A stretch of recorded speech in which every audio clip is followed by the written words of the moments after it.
PM Narendra Modi के चंगुल से संविधान की रक्षा कौन करेगा?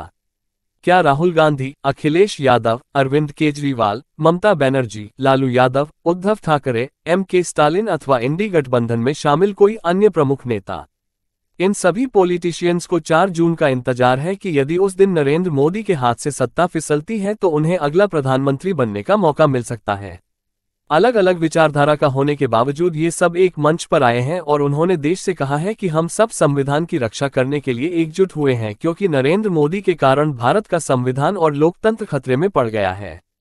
किंतु इन बड़े बड़े नामों में से कोई नहीं बताता कि वो केवल संविधान की रक्षा करेंगे अथवा संविधान की मूल भावना की भी। हमने ऐसा क्यों पूछा? दरअसल कांग्रेस ने देश पर 55 साल तक राज किया।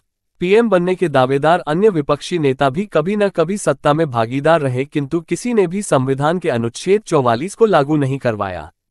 मोदी सरकार ने इसे लागू करने के लिए संसद में बिल पेश किया तो संसद नहीं चलने दी।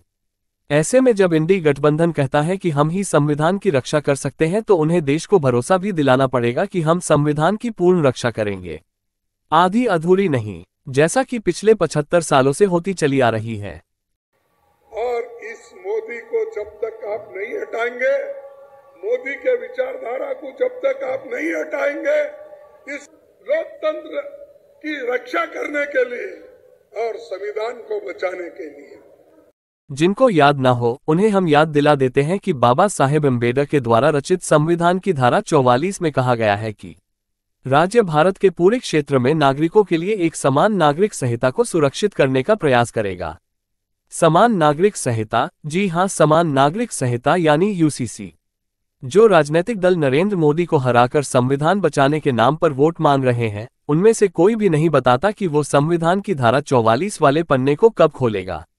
इसके पहले दिसंबर 2022 में नरेंद्र मोदी सरकार ने संविधान की धारा 44 लागू कराने के लिए संसद में यूसीसी बिल पेश किया था, किंतु तथाकथित संविधान रक्षकों ने इतना हल्ला मचाया कि संविधान की मूल भावना की रक्षा नहीं हो सकी। I have read that part of making of Indian Constitution where uniform civil code was discussed. ये देश हित में नहीं है, ये हमारे सरोकारों के हित में नहीं है, ये हमको एक अंधी खाई में ले जाएगा जहां रोशनी का सुराग नहीं होगा। इस लोकसभा चुनाव के दौरान भाजपा सांसद अनंत हेगड़े ने कहा कि यदि भाजपा 400 पार गई तो संविधान संशोधन किया जाएगा। उनके बयान को तोड़ मरोड़ कर विपक्ष ने जनता को खूब डराया। राहुल गांधी ने एक्स पर पोस्ट किया कि यदि भाजपा 400 के पार गई तो वो संविधान को बदल देगी। इंडी गठबंधन ने दिल्ली के रामलीला मैदान में लोकतंत्र और संविधान बचाओ महारैली कर डाली। जनता में इतना खौफ पैदा किया गया कि पीएम मोदी को सफाई देनी पड़ी कि बाबा साहेब के संविधान को अब खुद बाबा साहेब भी आकर नहीं बदल सकते हैं। बाबा साहब आंबेडकर खुद आ जाए तो भी संविधान खत्म नहीं कर सकते हैं। हमारा संविधान सरकार के लिए गीता है, रामायण है, महाभारत है, बाइबल है, कुरान है, ये सब कुछ हमारे लिए हमारा संविधान है। हालांकि संविधान के धारा 44 पर टकराव नया नहीं है।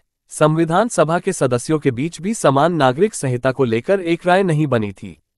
पहली लोकसभा में भी इसका विरोध मुस्लिम सदस्यों की ओर से हुआ था, जिन्होंने व्यक्तिगत कानूनों को इसके दायरे से बाहर रखने के लिए संशोधन पेश किया था।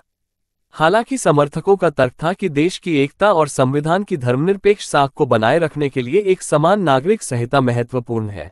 उन्होंने ये भी कहा था कि समान नागरिक संहिता के बिना महिलाओं के अधिकार सुरक्षित नहीं किए जा सकते। उधर अलग अलग धर्मों और मतों के पर्सनल लॉज का टेढ़ा सवाल सबके सामने था और शायद आज भी है। एक यूनिफॉर्म सिविल कोड बनाना जहां संविधान की जिम्मेदारी थी, वहीं पर्सनल लॉज को सम्मान देना भी। I would like to say that any party, political or communal, has no right to interfere in the personal law of any group. More particularly, I say this regarding Muslims. There are 3 fundamentals in the personal law, namely religion, language, and culture, which have not been ordained by human agency. My submission is that it is totally impractical. For in an advanced society, even the members who belong to a particular community may desire their personal law to be changed. अब हैरान करने वाली बात यह है कि जो दल संविधान बचाने के नाम पर वोट मांग रहे हैं, महिलाओं के अधिकारों को न्याय दिलाने की बात कह रहे हैं, वो संविधान का अनुच्छेद 44 लागू करने के पक्ष में कतई नहीं है। इसलिए मतदाताओं का एक बड़ा वर्ग ये भी पूछ रहा है कि इंडी गठबंधन नरेंद्र मोदी के चंगुल से संविधान को बचाने के बाद क्या धारा 44 को भी लागू करवाएगा अथवा संविधान की मूल भावना पहले की भांति तड़पती रहेगी। नई दिल्ली से राजेश एन अग्रवाल की रिपोर्ट।